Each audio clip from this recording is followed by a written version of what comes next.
I never shut up, but here I go. I was a new teacher. The first question they asked me was, "Are you Republican?" And I thought, okay, I'm a late bloomer, and so I came in, and I wasn't with Donna then, and they said, "Are you a Republican?" And I thought, no one told me in school that I had to be a Republican to be a good teacher.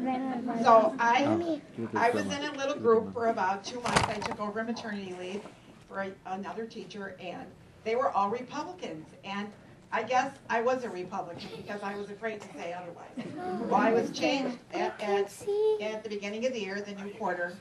Alan Dornside came up to me and he said, I have some good news and bad news. He said, "You've been risked." He said, "But I'm going to hire you back for 6th grade," because I was in 7th grade. And lo and behold, my new cluster leader was Donna, who did not care if I was a Republican. In fact, she said, "If you're a Republican, you can't be in my cluster." I became a Democrat. But my best memories are of Donna. She taught me to be a great teacher. I mean, I was a late bloomer. I really didn't know what it was to be a good teacher. I could be a teacher. To tell you the truth, I tell everybody, it doesn't take much to be a teacher. But it takes a lot to be a good teacher. And Sue and Linda, all my friends here, Pammy, and everybody here, Marianne and Judith, taught me what it was to be a good teacher, which I'm still doing. But my bestest thing about Donna is at outdoor ed, Earl. And I was on my best behavior because Donna, you know Donna, she was very, very proper. So when we went to outdoor ed, we went to George Williams. Anybody who's ever been to George Williams, it's not a great vacation spot. Concrete floors, concrete walls, and I was on my best behavior. I was going to be a good teacher at outdoor ed. I'm not much of a camper, even though my husband has kind of changed me. But in the middle of the night, I heard this gigantic crash. I couldn't imagine. I looked up. I was in the top bunk. Donna was in the other top bunk. This must be the year that you weren't with her, Pammy. And the mattress, I should say, fell to the floor with Donna in it. It was the middle of the night, and there was Donna. I looked down. I couldn't believe it. She was on this concrete floor. I thought she was going to die. She was in sheets, and the mattress was genuine plastic. It was so slick. It just went right out on the floor, springs and all. So from then on, we became fast friends because I got out in the middle of the night, and the worst thing we could have done was wake up the kids. So we very quietly put the mattress back, the sheets back, we made the bed, and got up like nothing ever happened. But we had the best time. She taught me so much. I love her so much. I miss her so much. And thank God she had you, Earl, and Marianne, and we can't thank you enough for keeping us all informed. We love you too. And my hoof buddies, I miss you all. First time Donna went to a conference, she went with Barbara Callahan. And any of you that remember Barbara, I'm sure a lot of you do. She was just a wonderful human being. And she did for Donna what many of you are saying that Donna did for you. And so they went somewhere, they were somewhere in central Illinois, and they went to a meeting, and it was pretty bad, you know. And so they go back to the room, and to get ready. Donna's getting her pajamas on, getting ready to go to bed, and Barbara Callahan, she said, "Don't you want to get a drink?" And Donna's from the South, right? Nobody's getting ready to go. No teacher in those times was going to go out and have a drink. At least no one Donna did. And Donna said, "Well, okay." And Barbara took it down, and they went to the bar, and they sat and talked about how bad it was, and all this stuff the teachers talked about. And Donna always thought that Barbara was just the most marvelous human being she ever knew. And when Barbara died, it was like losing a family member. And the same thing with Millie Pfeiffer. Donna just absolutely marvelous.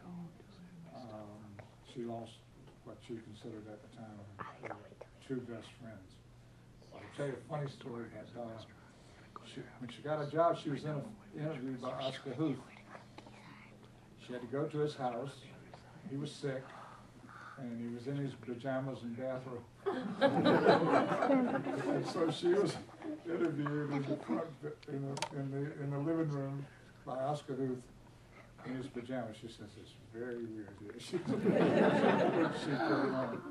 But then the other funny thing that happened was the first faculty meeting that she went to. She came home that night. She was just illuminated. She says, "Oh my goodness, it's so different." Now, she had taught 4 years in Hampton, Virginia. We had all the military kids at Langley and Fort Monroe and Hampton Roads. And she was accustomed to teaching high-powered military kids. But in the South, we tell stories and we say a lot of things by misdirection. And you have to understand the Southern coda to understand when you're getting insulted. There's so many different ways with the English language, the way it works, just by voice inflection, to change the whole meaning of the same word or phrase. And so no one would ever stand up and just come right out and boldly say exactly what was on their mind. It was a much more intricate game. So Donna exclaimed when she walked in the door, she says, "Hey, Earl, come here." She said, "Do you know what they're doing up here?" I said, "What?" She says, "The teachers are saying what they're thinking." I've never heard anything like this. You ought to hear it. Now, I was at the lab school, and of course the lab school, with a lot more pretensions, they were trying to be very erudite. So it was there they were talking about the kids' milieu, and they were really caught up on something they call cognitive dissonance. So I went home and I told Donna, I said, "Donna, I can't tell if these people are smart if they're just sweating. It doesn't seem to be going anywhere. They seem to be taking complex words and phrases to try to explain simple things, but I'll have to get back to you on that." It was a little education. The other thing, when you're a Southerner and you come up here, they think you're a hillbilly. Well, Donna has a little hillbilly in her, but from South Carolina and from Georgia. But I have no hillbilly in me. So you would go to, say, the Chicago Historical Society, and one guard was really intensely trying to persuade me that I was Irish. and I told him, I said, "Believe me, I come from the South, we know our family histories, and I'm not Irish." It was a hard, he never believed me. And then another guy kept telling me I was a hillbilly. I said, "For God's sake, I'm not a hillbilly. Do you know what a hillbilly is?" I said, "I'm a redneck."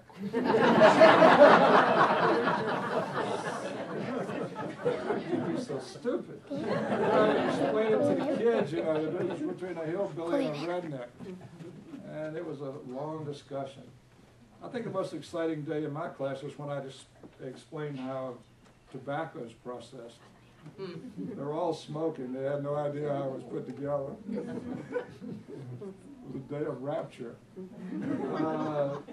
Donna and I could not have more different styles. I've never bothered to worry about what somebody thinks about me too much. And so I just go full speed ahead. But Donna's style, which is really, I think, one of the most impressive styles you can have, she lets you talk until you make a mistake. Did you notice that? And then she speaks. And it's not pretty if she doesn't like what you're saying, because she catches you in an absolute mistake before she talks. If you could teach that to your kids, they'll probably go further than just going straight ahead like I did. The other thing that Donna could do that I used to love was to watch her persuade you that she couldn't understand what you were saying in order to not talk about it. And she did that a lot. She would pretend that the whole subject was just so over her head there was no way she could hope to comprehend it. And she said, "Boy, we really avoided that, didn't we?" Can you imagine if he kept on going with that? And then the other thing, when she first went to the lab school, one of the first parties we went to was right near the Museum of Science and Industry, and it was a large circle of teachers. And one member of the department, his wife, was in an underground abortion group. She died, and her obituaries had all about her period, her time of doing that before abortion was legalized. And she was breastfeeding her child in the circle of about 27 people. And we get in the car, and Donna's quiet for a few minutes. She said, "You know what? We're living in a very different place. This is going to take some time." Don't say anything about this to my dad or my mother. And when the '67 riot took place, or was it '68? Mother called me and asked me where was I? I said, "I'm not there, Mother." And then it was hard to explain to people in the South what Chicago was like. In fact, one time we were in a barbecue place in the South, and there was a woman who had a head of hair that was really magnificent. And she asked us the question. She said, "What's the difference in living up there and living down here?" And Donna told her, she says, "Well, honey, up there don't nobody ask you who's your daddy." And the woman said, "You know, I think I'd like it." Somebody else have something else they want to tell about Donna? How about a camp story or two? Nobody even mentioned Rose West. I'm really surprised.